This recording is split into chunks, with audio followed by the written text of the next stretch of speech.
दोस्तों, यह कहानी बड़ी ही शिक्षाप्रद, महत्वपूर्ण और ज्ञानवर्धक है। मेरा आपसे निवेदन है कि कहानी के अंत तक हमारे साथ में बने रहना। नमस्कार दोस्तों, बोधि थिंक्स बाय यूट्यूब चैनल में आपका दिल से स्वागत है। एक बार एक युवा लड़का परेशान होकर एक पेड़ के नीचे बैठा था। वह लड़का अपनी रोजमर्रा जीवन से परेशान हो गया था।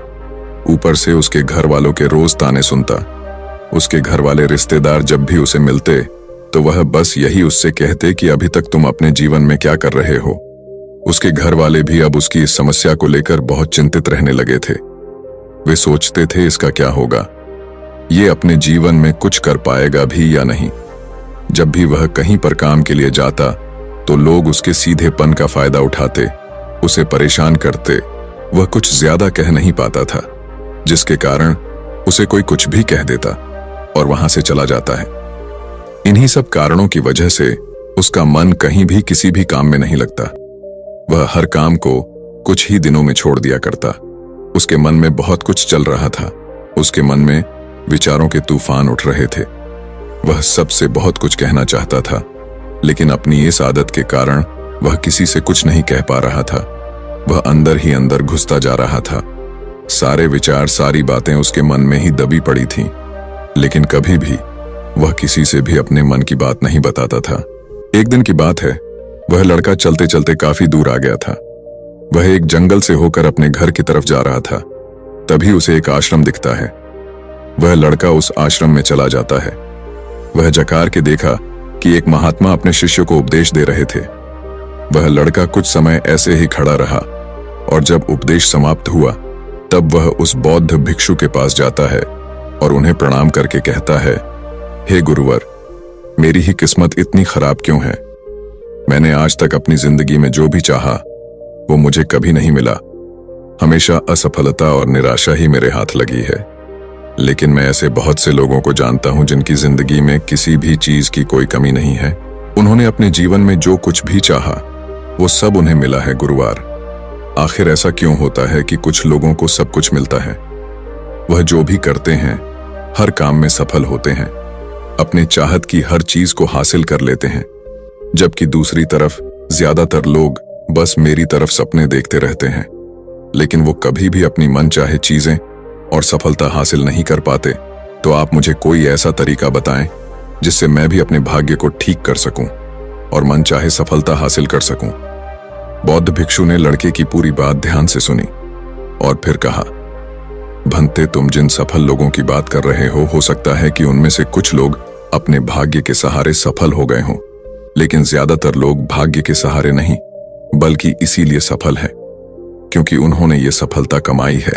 सफलता प्राप्त करने और लगातार सफल बने रहने के लिए इंसान के अंदर कुछ महत्वपूर्ण आदतों और एक विशिष्ट नजरिए का होना बेहद आवश्यक है, जिसके बारे में आज मैं तुम्हें बताने जा रहा हूं। बस मेरी पूरी बात को अंत तक ध्यान से सुनना। लड़के ने कहा, जी गुरुदेव, मैं आपकी पूरी बात को ध्यान से सुनूंगा। बौद्ध भिक्षु ने कहना शुरू किया, हम सही तरीके और शांत मन के साथ सोचकर जीवन में आने वाली हर चुनौती का समाधान खोज सकते हैं। बेटा, इससे पहले मैं तुम्हें 3 प्रश्न बताना चाहता हूं। महात्मा ने कहा, पहला, कौन किसके भाग्य का खाता है? दूसरा, संसार का सबसे बड़ा बलवान कौन है? और तीसरा, जो अपनी बात से मुकर जाता है उसका अंत में क्या अंजाम होता है? तब महात्मा कहते हैं, भंते, यह तीनों ही प्रश्न बहुत ही महत्वपूर्ण हैं, क्योंकि इन तीनों प्रश्नों के उत्तर हर मनुष्य को जानना जरूरी होता है।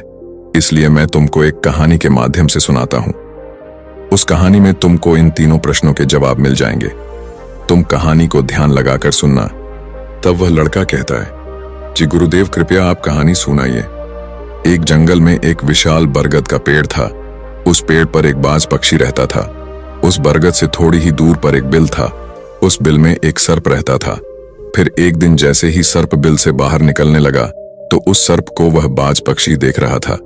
जब सर्प बिल से बाहर निकलने लगा तो उसी समय बाज सर्प पर झपटा, परंतु सर्प अपने बिल से अधिक बाहर नहीं निकला था, इसलिए वह वापस बिल में चला गया। फिर थोड़ी देर बाद सर्प ने अपना मुंह बिल से बाहर निकाला और देखने लगा कि बाज पक्षी यहीं पर है या कहीं पर चला गया। फिर वह बाज पक्षी दोबारा उस सर्प पर झपट्टा परंतु वह फिर से वापस अपने बिल के अंदर छुप गया।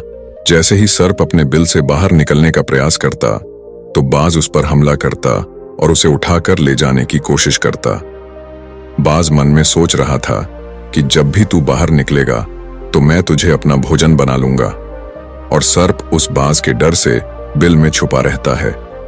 जब सर्प को उस बिल में रहते हुए काफी समय हो जाता है तो सर्प मन में विचार करने लगता है कि यदि राजा विक्रम कहीं से आ जाए तो वह दूसरों के कष्टों का हरण करते हैं, और राजा विक्रम ही ऐसे हैं जो मुझे इस बात से बचा सकते हैं।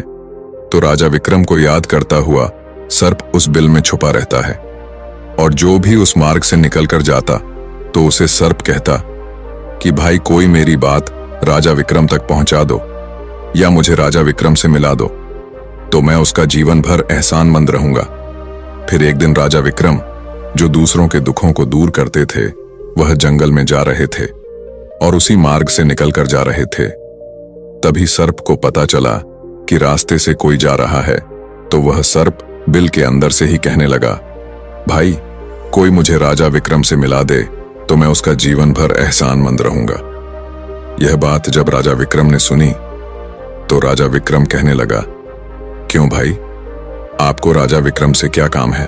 तो सर्प कहने लगा, देखो भाई, राजा विक्रम दूसरों के दुखों का हरण करते हैं और मैं बहुत दिनों से इसी बिल में पड़ा हुआ हूं।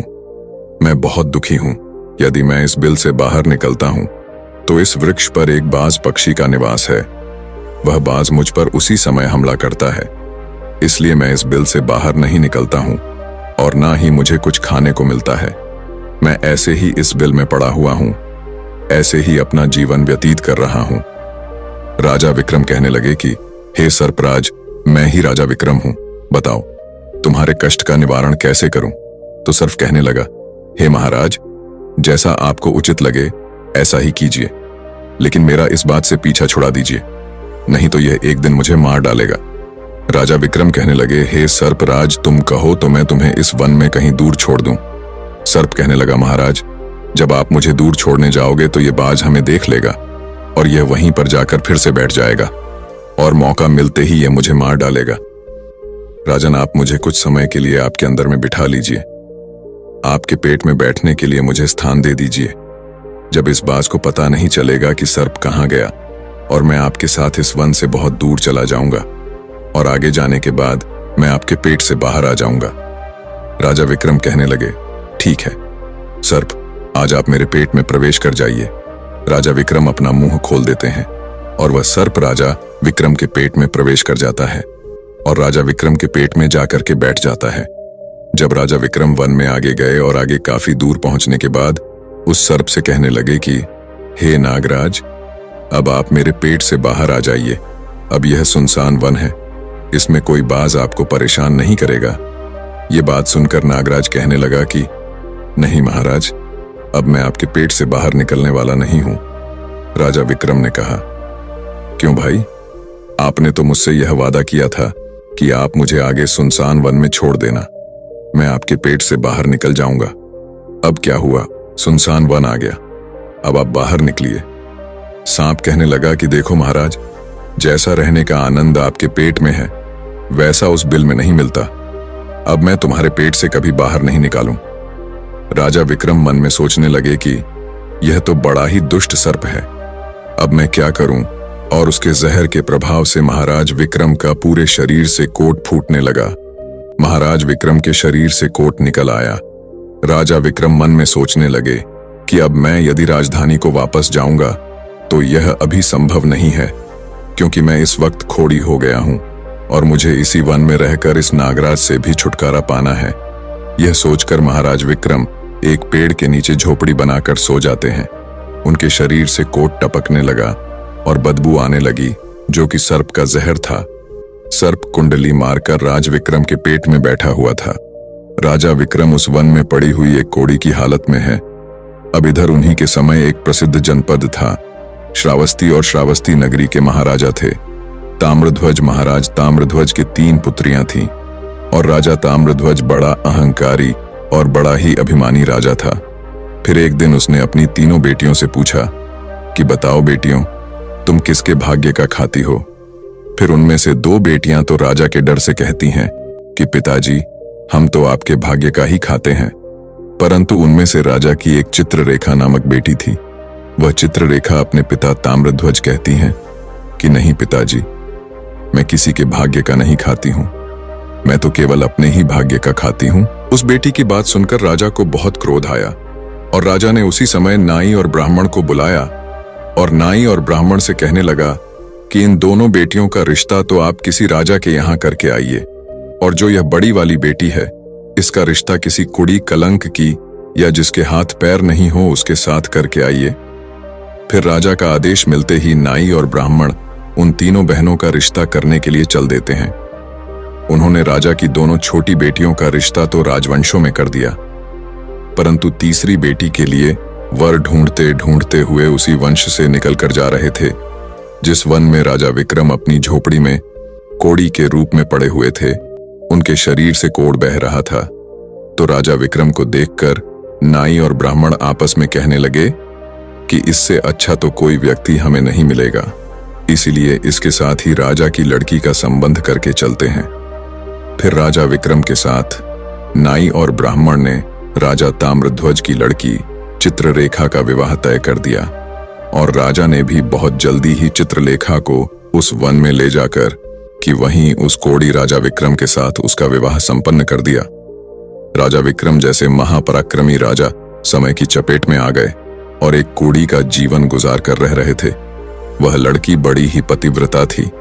वह अपने पति राजा विक्रम की सेवा करती थी और वह दोनों छोटी बहनें जो थीं वह बड़े बड़े राजाओं के घर में गई, तो वह तो आराम की जिंदगी जी रही थी, लेकिन चित्रलेखा राजा विक्रम के साथ दुखी जीवन काट रही थी। कहते हैं जो अपने नियम और सिद्धांतों पर रहता है और जो धर्म का पालन करता है, ईश्वर हमेशा उसे सुखी रखना ही पसंद करता है। भगवान उसे हमेशा आनंद प्रदान करता है। इसलिए जब उस झोपड़ी में रहते रहते चित्ररेखा को राजा विक्रम के साथ बहुत दिन बीत जाता, तो उस झोपड़ी के पास एक पीपल का वृक्ष था और उस वृक्ष के नीचे एक दूसरा सर्प का बिल था। तो एक दिन विक्रम सो रहे थे और रात्रि का समय था और चित्रलेखा महाराज विक्रम की सेवा कर रही थी। उसी समय उस बिल से एक सर्प बाहर निकलता है और बाहर निकलकर जो राजा विक्रम के पेट में सर्प था उस सर्प से कहने लगता है, अरे दुष्ट, अपने वचन से मुकर गया। तूने तो महाराज विक्रम से कहा था कि मैं दूर वन में जाकर तुम्हारे पीठ से बाहर निकल जाऊंगा, और तो ऐसे परोपकारी राजा के पीठ में जाकर के बैठ गया। तुम्हारे जहर के कारण राजा के पूरे शरीर से कोट निकाल आया। अरे तुझे शर्म नहीं आई कि तूने कितना गलत काम किया है? क्योंकि इतने समय में राजा विक्रम न जाने कितने ही जीवों का दुख दूर करते। वह सिर्फ आगे कहता है, यदि कोई सुन रहा हो तो मैं तेरे मरने का उपाय बताता हूं। यदि कोई गंगा जल ला करके इस राजा को पिला दे तो तेरे उसी समय 100 टुकड़े हो जाएंगे और मल के रास्ते से बाहर निकल जाएगा। अब राजा के पेट के अंदर बैठा हुआ जो सर्प था वह दूसरे सर्प से कहने लगा कि तेरे जैसा भी मैंने कभी नहीं देखा। धन के खजाने पर कुंडली मारकर बैठा है। यदि यह धन मानव समुदाय के कल्याण के लिए लगाया जाता तो इससे न जाने कितने मानवों का भला होता। मैं भी तेरे मरने का उपाय बताता हूं। यदि कोई सुन रहा हो तो कोई पीपा तेल गर्म करके तेरे बिल में डाल दे तो उसी समय तू नष्ट हो जाएगा, और इस बिल वाले स्थान की खुदाई करेगा तो यहां पर अपार धन संपत्ति निकलेगी। उस बात को चित्रलेखा बड़े ध्यान से सुन रही थी। चित्रलेखा ने मन में विचार आया, यह राजा विक्रम है और इनके पेट में एक सर्प बैठा हुआ है, इस कारण महाराज के शरीर से कोड़ निकाल रहा है। तो वह बेचारी चित्ररेखा एक ऋषियों के आश्रम पर पहुंचती है और उन ऋषियों से अनुरोध करती है कि महात्मा, मुझे एक गिलास गंगा जल की आवश्यकता है। ऋषियों ने कहा, कौन हो? गंगा जल का क्या करेगी? तो वह चित्ररेखा कहने लगी, हे मुनिवर, मैं राजा ताम्रध्वज की बेटी चित्ररेखा हूं और मेरे पति के लिए मुझे दवा के रूप में गंगा जल चाहिए। उस ऋषियों ने उसे एक गिलास गंगा जल दे दिया। अब चित्ररेखा गंगा जल लेकर जल्दी ही महाराज विक्रम के पास पहुंच गई और पहुंचकर महाराज विक्रम से कहने लगे कि महाराज, यह दवाई है आपके कोढ़ को सही करने के लिए, आप इसे ग्रहण कीजिए। राजा विक्रम उस गंगा जल को पी गए और जैसे ही राजा विक्रम ने उस गंगा जल का पान किया तो थोड़ी ही देर में उस सर्प के उसी समय 100 टुकड़े हो गए जो पेट में था। वह सर्प नष्ट हो गया। वह धीरे धीरे राजा के शरीर से बाहर निकल आया। अब तो राजा का कोट धीरे धीरे सही होने लगा और कुछ ही दिनों में राजा का कोट बिल्कुल सही हो गया। राजा का पूरा उपचार हो गया। राजा पहले की तरह स्वस्थ हो गए। अब राजा विक्रम से चित्ररेखा कहने लगी, हे महाराज, मैं एक स्त्री हूं, इस शहर में नहीं जा सकती हूं। आप शहर में जाइए और एक पीपा तेल लेकर आ जाए। राजा विक्रम कहने लगे कि चित्ररेखा, उस तेल का तुम क्या करोगी? चित्ररेखा ने कहा, महाराज, आप पहले तेल का पीपा लेकर आइए, फिर मैं आपको बताऊंगी। फिर चित्ररेखा की बात सुनकर राजा विक्रम बाजार में जाते हैं और वहां से एक पीपा तेल का लेकर आते हैं। फिर चित्ररेखा वहां आग जलाती है और उस आग पर उस तेल को गर्म करती है और गर्म करके उस सर्प के बिल में खाली कर देती है। जैसे ही उस बिल में वह गर्म तेल डाला गया तो सर्प की मृत्यु हो गई। राजा विक्रम से चित्ररेखा कहने लगी कि महाराज, स्थान को खोद दीजिए। फिर राजा विक्रम ने जब उस स्थान की खुदाई की तो वहां से अपार धन संपत्ति निकाली। चित्ररेखा कहने लगी, महाराज देखिए, मैं जानती हूं कि आप जय नरेश राजा विक्रम हैं, परंतु मेरे पिता ने मेरा अपमान किया है और मुझे एक कोढ़ाई को दिया था, परंतु मैं मेरे भाग्य का खाती हूं। इसलिए इसी स्थान पर मेरे पिता का जो महल है उससे अच्छा महल बनना चाहिए। राजा विक्रम कहने लगे, चित्ररेखा, तुम कैसी बातें कर रही हो? हम नरेश हैं, भला यहां पर महल क्यों बनाएंगे? आप उज्जैन नगरी को चलिए। परंतु राजा विक्रम के कहने पर भी चित्ररेखा नहीं मानी। फिर राजा विक्रम ने उस वन में एक शानदार महल का निर्माण करवाया। दोस्तों, इस संसार में सबसे बलवान समय होता है और कोई बलवान नहीं होता है। जिसका समय अच्छा होता है वह आगे बढ़ता रहता है और जिसका समय खराब हो जाता है, जिसका समय विपरीत होता है, वह पतन की ओर अग्रसर हो जाता है। राजा ताम्रध्वज पर एक दूसरा राजा आक्रमण कर देता है और उस आक्रमण में ताम्रध्वज पराजित हो जाता है और राजा अपने परिवार हित प्राण बचाने के लिए उसी वन में पहुंच जाता है। जब वन में राजा भूखा प्यासा भटक रहा था, फटे हुए वस्त्र और भूख से पीड़ित और प्यास से राजा का गला सूखा जा रहा था, तो राजा घूमते घूमते उस चित्ररेखा और राजा विक्रम के महल के नजदीक से गुजरता है। तो चित्ररेखा अपने पिताजी को पहचान जाती है। चित्ररेखा ने अपने एक सेवक को भेजा और सेवक भेजकर महाराज ताम्रध्वज, जो कि एक फटी हुई हाल में थे, उनके पास वस्त्र नहीं थे, उन्हें बुलवाया। ताम्रध्वज ने सोचा कि यह न जाने कौन है और हमें क्यों बुला रही है। जब राजा ताम्रध्वज उस लड़की के पास पहुंचे तो लड़की को पहचान लिया। चित्ररेखा ताम्रध्वज से कहने लगी कि पिताजी, मैं वही चित्ररेखा हूं और मैं आपसे यह कहती थी कि मैं मेरे भाग्य का खाती हूं। देखिए, मैं मेरे ही भाग्य का खाती हूं, आपके भाग्य का नहीं खाती हूं। पिताजी, मैं वही चित्ररेखा हूं और मैं आपसे यह कहती थी कि मैं मेरे भाग्य का खाती हूं। देखिए, मैं मेरे ही भाग्य का खाती हूं, आपके भाग्य का नहीं खाती हूं। आपने ने मुझे एक कूड़ी को दिया था, परंतु मेरे भाग्य में तो एक सम्राट लिखा था। देखिए पिताजी, मैं उज्जैन नरेश राजा विक्रम की पत्नी हूं। राजा ताम्रध्वज मन में विचार करता है और अपनी उस लड़की से अपने अपराध के लिए क्षमा मांगता है। इस संसार में सबसे बड़ा बलवान समय है और हर कोई व्यक्ति किसी दूसरे के भाग्य का नहीं खाता है। हर कोई यह सोचता है कि यह मेरे भाग्य का खा रहा है, नहीं, कोई किसी के भाग्य का नहीं खाता है। जो कोई खाता है वह अपने भाग्य का ही खाता है। हर दाने दाने पर खाने वाले का नाम होता है। आप यह ना सोचे कि हम किसी को खिला रहे हैं। आप किसी को खिलाने वाले कौन होते हैं? इस संसार को खिलाने वाला तो एक ही है और वह है भगवान। जो अपनी बात से मुकर जाता है उसका अंत वही होता है जो राजा विक्रम के पेट में बैठे हुए उस सर्प का हुआ था। अंततः वह विनाश को प्राप्त होता है। हमेशा सत्य की ही जीत होती है और अधर्मी, अत्याचारी और पापियों का अंत होता है। इस तरीके से राजा विक्रम और उसकी पत्नी चित्ररेखा ने राजा ताम्रध्वज का बड़ा स्वागत किया। वह राजा विक्रम महाराज ताम्रध्वज को अपने साथ उज्जैन ले आए और में राजा विक्रम ने अपनी सेना राजा ताम्रध्वज के साथ भेजी और जिस राजा ने ताम्रध्वज को पराजित किया था उससे अपना राज्य वापस पा लिया। दोस्तों, जिसकी किस्मत अच्छी होती है, जिसके कर्म अच्छे होते हैं, उसे ईश्वर कहीं ना कहीं से देता है। हम और तुम तो अपने परिवार का पालन करने में भी हिचक जाते हैं, लेकिन इस संसार का पालन करने वाले को देखिए, वह पूरे संसार का हर जीव जंतुओं का ध्यान रखता है।